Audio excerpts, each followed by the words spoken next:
aider les autres, le juge décide de l'exonérer des charges et de lui permettre de passer au procès suivant. Bien que Hong ait remporté la première audience, il est très affecté par le rappel de la mort de son collègue. Il demande à savoir pourquoi les gardiens l'aident, car il ne se croit pas un parangon.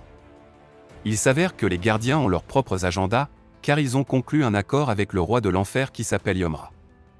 Si les trois sont capables d'aider 49 âmes mortes à traverser les épreuves et à se réincarner au cours du siècle, ils peuvent également devenir humains. Ils arrivent finalement au procès d'indolence, où Chon explique tous les travaux que Hong a accomplis.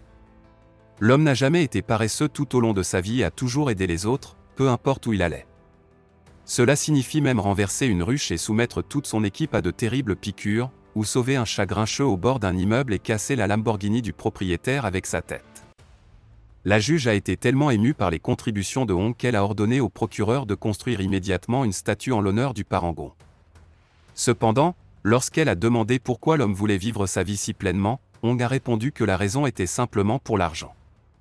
En entendant la réponse de l'homme, la juge change rapidement son verdict et dit au procureur d'envoyer Hong dans la punition, où une machine géante poursuit toutes les personnes coupables d'indolence, écrasant leurs os et les nourrissant aux poissons. Les gardiens font de leur mieux pour aider leur accusé et supplient la déesse de regarder de plus près la vie de l'homme. La raison pour laquelle Hong travaillait si dur pour gagner de l'argent était qu'il voulait subvenir aux besoins de sa mère qui était malade et de son frère qui voulait aller à la faculté de droit. Hong a tellement travaillé qu'il a souvent négligé sa propre santé, et son désir d'argent n'est donc pas dû à l'égoïsme. Après avoir réalisé les véritables motivations de l'homme, la déesse conclut que Hong n'est pas coupable car il voulait seulement aider sa famille.